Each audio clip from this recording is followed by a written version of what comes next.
जी।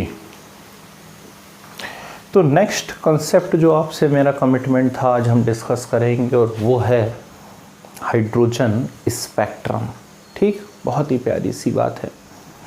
इसके पहले वाला वीडियो देखिएगा इस वीडियो के ठीक पहले वाला वीडियो देखिएगा और उसमें मैं आपको सिखा रहा था इमिशन स्पेक्ट्रम के टाइप्स। इमिशन स्पेक्ट्रम में एक टाइप था सोलर स्पेक्ट्रम और दूसरा टाइप था वहाँ एटॉमिक स्पेक्ट्रम। एटॉमिक स्पेक्ट्रम में मैंने कहा कि किसी भी एलिमेंट एटम को बुनसन फ्लेम से हीट दीजिए या डिस्चार्ज ट्यूब के अंदर कोई गैस ले लीजिए तो उस गैस में से भी रेडिएशंस एमिट होना चालू हो जाएंगे। ठीक, बस यही बात है। डिस्चार्ज ट्यूब में मैंने लिया हाइड्रोजन गैस को और हाइड्रोजन गैस को लेके जब हायर पोटेंशियल मैंने वहाँ पे दिया तो हाइड्रोजन गैस में से भी क्या होने लगे, रेडिएशंस एमिट होने लगे। और हाइड्रोजन गैस में से जब रेडिएशंस एमिट होने लगे तो अलग अलग टाइप की लाइंस मिलना वहाँ चालू हुई और जो अलग अलग लाइंस मिली हैं वही तो क्या है, हाइड्रोजन का स्पेक्ट्रम है। क्लियर है बात? ठीक, अब इसको हम अलग अलग टाइप से रिप्रेजेंट कर सकते हैं। आप ऐसे रिप्रेजेंट कर सकते हैं कि यहाँ पे मान लीजिए न्यूक्लियस है और ये अलग अलग शेल बनी हुई हैं।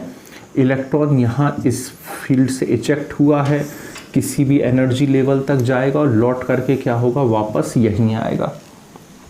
और कहीं गया होता, यहाँ गया होता तो लौट के यहाँ आता। इस एनर्जी लेवल पे पहुँचा होता तो ऐसा आता, इस एनर्जी लेवल पे पहुँचा होता तो ऐसा आता।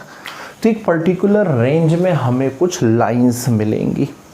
क्लियर है बात? ठीक है ना। यही तो स्पेक्ट्रम है। किसका स्पेक्ट्रम है? ये हाइड्रोजन का स्पेक्ट्रम। पर हम इसको ऐसा ना बनाकर मान लीजिए कुछ इस टाइप से बनाते हैं, ऐसा बनाते हैं। ध्यान से देखिएगा, कोशिश करता हूँ बोर्ड का तिरछापन खत्म हो जाए जिससे ये आपको सीधा नज़र आने लगे। ठीक, तो ये ऐसी एक लाइन बना ली, छोड़ो आड़े तिरछे सीधे को। इसमें ये फर्स्ट एनर्जी लेवल है, फिर सेकंड एनर्जी लेवल है, थर्ड एनर्जी लेवल है, फोर्थ,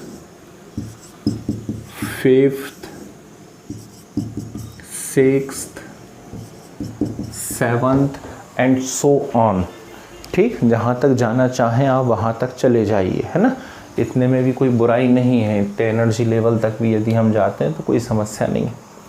अब यहाँ से इलेक्ट्रॉन एक्साइट हुआ फर्स्ट एनर्जी लेवल से और फर्स्ट एनर्जी लेवल से एक्साइट होकर के वो कहाँ जा सकता है, वो इनफाइनाइट तक जा सकता है, कहीं भी जा सकता है। पर मान लीजिए वो सेवंथ एनर्जी लेवल तक पहुँचा, लेकिन लौट करके जब वो आएगा तो वो कहाँ आएगा, फर्स्ट में ही आएगा। 6 में पहुंचा होता तो भी लौट के फर्स्ट में आता क्योंकि जंप तो फर्स्ट से मारी है। ठीक, 5th से भी यहाँ आता, 4th से भी यहाँ आता है, 3rd से भी यहाँ आता है और 2nd से भी यहाँ आता है, इस प्रकार से। तो ऐसे हमें क्या मिलती है, एक पर्टिकुलर रेंज में कुछ स्पेसिफिक लाइंस मिला करती हैं।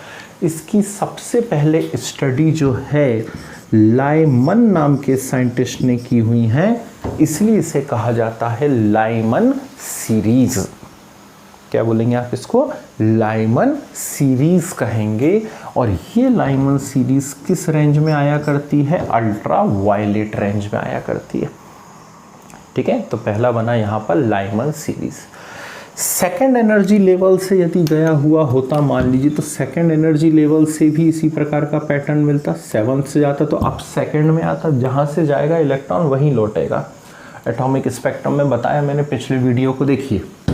यहाँ से सॉरी हवा तेज चल रही है ना तो हाथ हिल जाता है।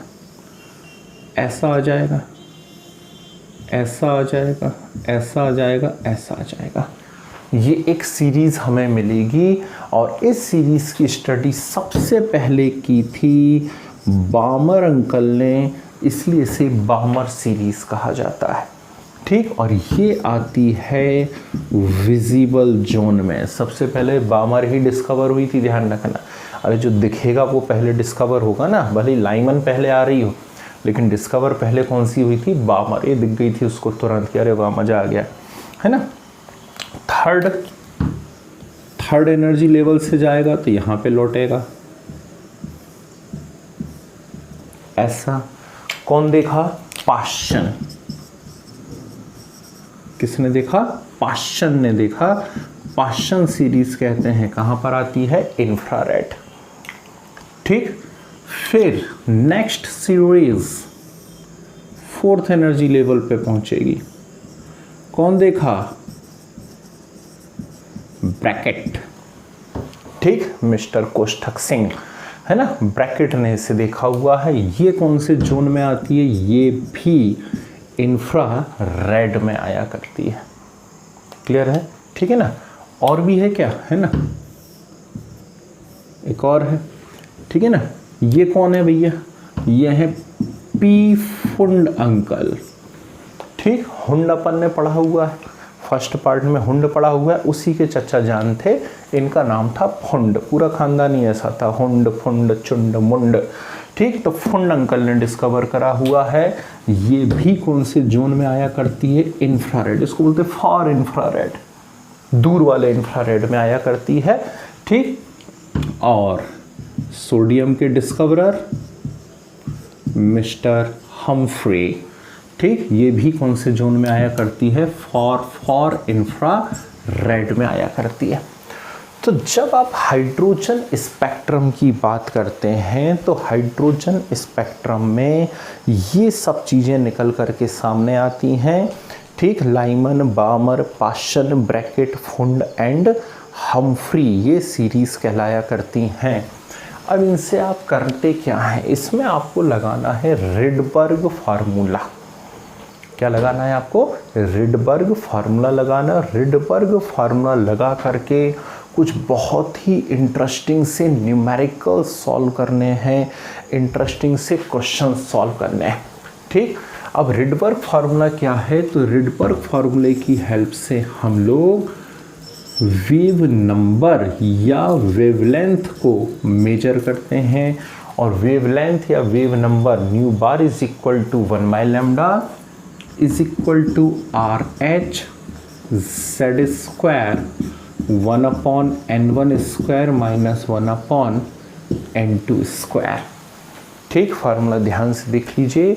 New bar is equal to 1 by lambda is equal to R H Z square 1 upon n1 square minus 1 upon n2 square. ये कहलाता है Rydberg formula. And what is R H? R H is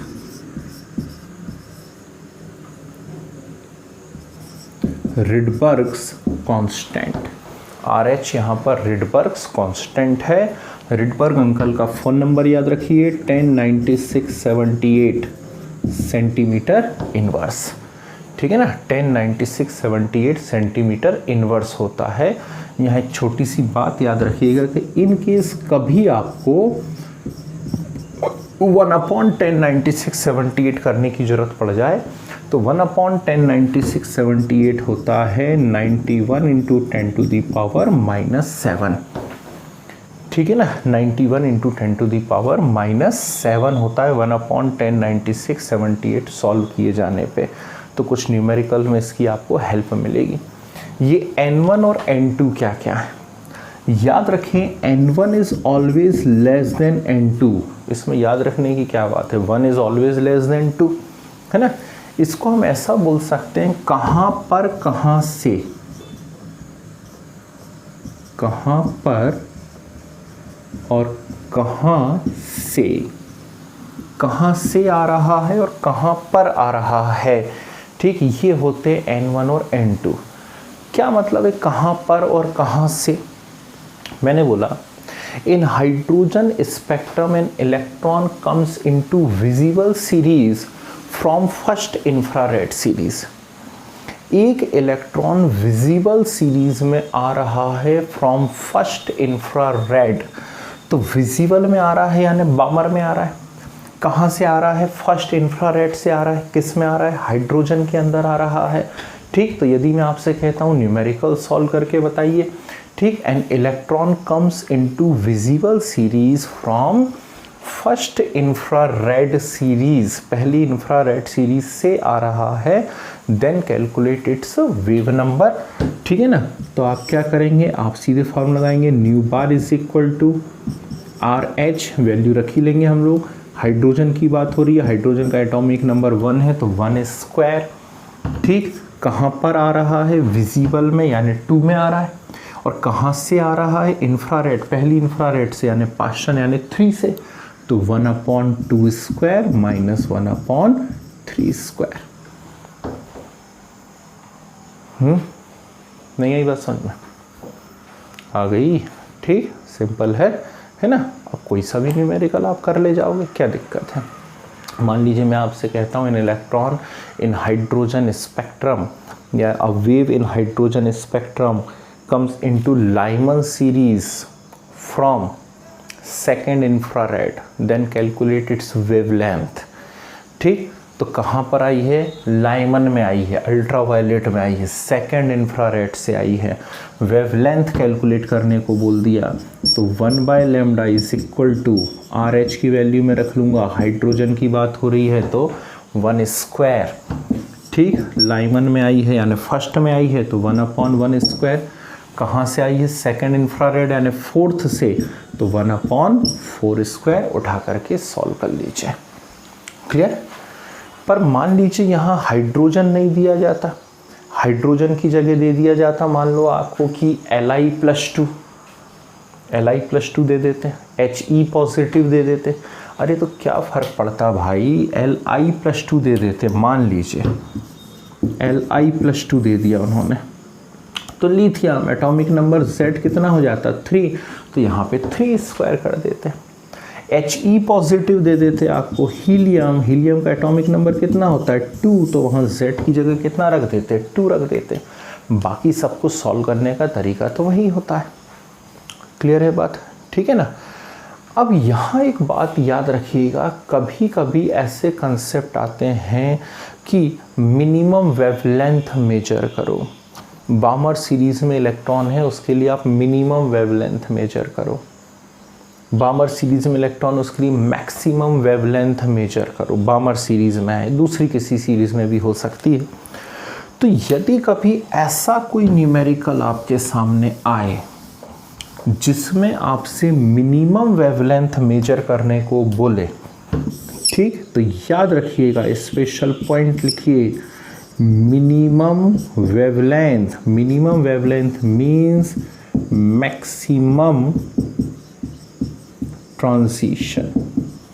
ठीक, minimum wavelength means maximum transition, मतलब maximum कितनी दूरी से आ सकता है, और उसमें हमेशा आप n2 की वैल्यू रखोगे। बोलो मैक्सिमम कितनी दूरी से आ सकता है, इनफाइनाइट से। तो यदि कोई क्वेश्चन ऐसा आ जाए जिसमें आपको मिनिमम वेवलेंथ मेजर करने को बोला जाए, जैसे बामर सीरीज़ में इलेक्ट्रॉन, इसमें मिनिमम वेवलेंथ मेजर करो, तो बामर में है यानी सेकंड में, तो n1 की वैल्यू तो 2 हो गई, लेकिन n2 की वैल्यू कितनी होगी, तो n2 की वैल्यू होगी यहाँ पर इनफाइनाइट। क्वेश्चन चेंज कर दिया, मैंने कहा मैक्सिमम वेवलेंथ निकालिए। तो मैक्सिमम वेवलेंथ यदि निकालना है तो क्या हो जाएगा, यहाँ पर मिनिमम ट्रांजिशन हो जाएगा। और मिनिमम ट्रांजिशन में n2 हमेशा होगा नेक्स्ट लाइन। नेक्स्ट लाइन से क्या मतलब है, जैसे मैं आपसे सेम क्वेश्चन बोलूँ कि बामर सीरीज में इलेक्ट्रॉन है, इसकी आप मैक्सिमम वेवलेंथ निकालिए, तो मैक्सिमम वेवलेंथ निकालिए तो ट्रांजिशन कैसा होना चाहिए, मिनिमम। और मिनिमम ट्रांजिशन, तो बामर का मिनिमम ट्रांजिशन कहाँ पर होगा, पाशन, यानी नेक्स्ट लाइन क्या आ जाएगी, इसके अंदर पाशन आ जाएगी। यहाँ से इलेक्ट्रॉन आएगा तो n1 की वैल्यू आप 2 रख दोगे और n2 की वैल्यू कितनी रख देंगे, 3। Is it clear. कभी ऐसा क्वेश्चन आ जाता है कि मैक्सिमम नंबर ऑफ लाइंस बताइए, 4th एनर्जी लेवल में इलेक्ट्रॉन है, बताइए मैक्सिमम नंबर ऑफ लाइंस कितनी बन सकती हैं। 5th एनर्जी लेवल में इलेक्ट्रॉन है, बताइए मैक्सिमम नंबर ऑफ लाइंस कितनी बन सकती है। तो मैक्सिमम नंबर ऑफ लाइंस यदि पूछता है तो सीधे आपको ट्रिक लगाना है n × n - 1/2। ठीक, मैक्सिमम नंबर ऑफ लाइंस के लिए आपको क्या ट्रिक लगाना है, n इंटू एन माइनस 1/2।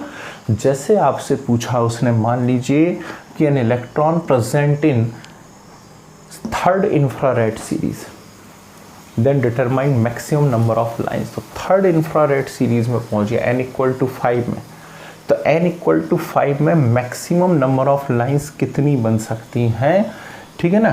तो इसको हम सॉल्व करें तो क्या जाएगा यहाँ पर 5 इंटू 5 माइनस 1/2, ठीक। तो मैक्सिमम नंबर ऑफ लाइंस कितनी मिल जाएंगी आपको यहाँ पर, ठीक, 5 इंटू 4 यानी 20/2, ठीक। तो 10 लाइंस मिलेंगी मैक्सिमम। आई बात समझ में। तो और इसके कुछ अच्छे न्यूमेरिकल्स साथ में फोटो इलेक्ट्रिक इफेक्ट और प्लैंक्स इक्वेशन, इनके कंबाइंड न्यूमेरिकल्स नेक्स्ट वीडियो में देखते हैं हम लोग। क्लियर है। ये हो गया हाइड्रोजन स्पेक्ट्रम, ठीक है। चलिए।